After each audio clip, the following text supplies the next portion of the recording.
2 years after my marriage, my wife had our first of two kids. And, she did the usual maternal things, the nesting things when expecting your very first kid. She bleached the walls, washed every strand of carpet fiber by hand, ripped up tiles, tore down walls, pulled out toilets and sinks, all with her bare hands. She Cloroxed, Ajax, Windex, fumigated, disinfected, sterilized, rinsed and re-rinsed and reassembled everything in our townhouse condominium. She purchased hermetically sealed, sterilized sterilization kits for everything from diapers to disinfectants. I spent the last 2 months of the pregnancy wrapped in pre-disinfected saran wrap, breathing through a surgical mask.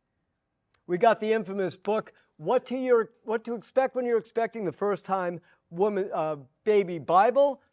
Your girlfriend, wife, or significant other begins to feel anything but glowing. What isn't swollen or bloated is sore and sensitive. These days, there are film crews, simulcast, YouTube, Jumbotron, screen broadcasts, and only 3 commercial interruptions during the live production of your gelatinous-covered your beautiful bundle of joy being delivered. Whereas in your great-great-grandpappy's day, before text messaging and cell phones, your great-great-grandpappy would find a note nailed to the front door which said, "Dear Zebediah, gone up to the barn to have the baby. Your supper's warming in the oven. Enjoy the pie I baked you. Don't worry, I'll walk back. Your pipers and flippers are by your chair. And if I'm not back by 9, don't worry, it's a long walk. La Vesta." Our first child was a girl, and she was the first grandchild on both sides, so it was really a very special time.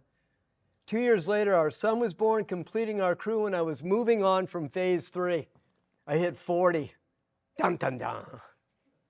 I was constantly thinking about my second grade's teacher comment about not working to my full potential. What exactly was my full potential? I've been working for a company that my father and uncle had started, and I was contributing, but I wanted and needed something I could take on myself to see exactly how far I could go and to see what my full potential was, in part for the approval and praise of other people, and in part to answer the potential questions for myself once and for all. The kids were in high school and time was going by very fast. People say the older you get, the faster the years pass. I can tell you it's unbelievable.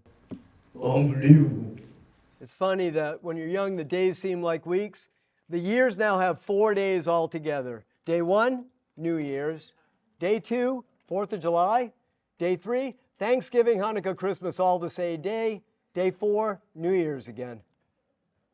I asked my dad and uncle, as well as my first cousin and brother, to consider backing me in a window manufacturing business. The family was skeptical, but agreed to let me move ahead. So in November of 2000, I began. My father and uncle had shown unwavering support and had backed that up with the largest single investment they had ever made in their lives. Did I mention the snow yet? I didn't think so. It's been known to snow in the state of Maine from time to time. Sometimes in November, sometimes in April. Sometimes from November until April without stopping. When I was a kid growing up, you had to go out with rope around your waist and flare guns in both hands in case you stepped into soft snow. If you did, you were a goner. Interestingly, in November of 2000, it starts snowing.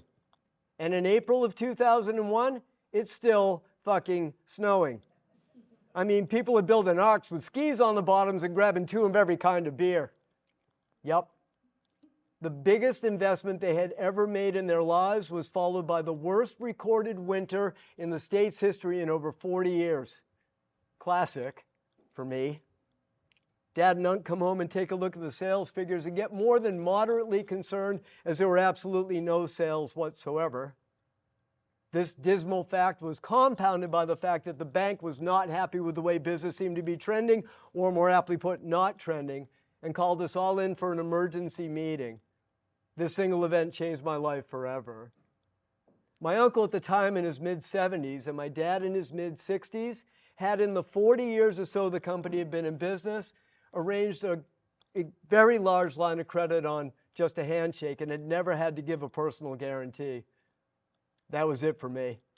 having the two founders have everything they owned on the line because of their willingness to roll the dice on me was a weight I took directly to heart. The next morning after that bank meeting, I walked into my father and uncle's office. It was mid-April at this point, and I said, by the end of this business year, your personal guarantees will be released. From April through August, I don't think I slept a single night. In the months that followed, from April through the end of November, I put over 70,000 miles on my car. By the end of that first business year, my father and uncle's personal guarantees released from the bank. That was the upside. The downside was my wife and kids had gotten used to not having me around at all. I was gone all week long. And when I came back, I had to go in on the weekend to catch up on the stuff I couldn't do while I was on the road all week. I was completely alienating myself from everyone and everything, but I couldn't stop. In fact, I didn't want to. The years that followed, from 2002 through 2006, they were absolutely staggering. We grew incredibly fast. I was flying everywhere, sometimes 2 flights in a single day just to see customers to keep things stoked up. I was on the road 5 days a week.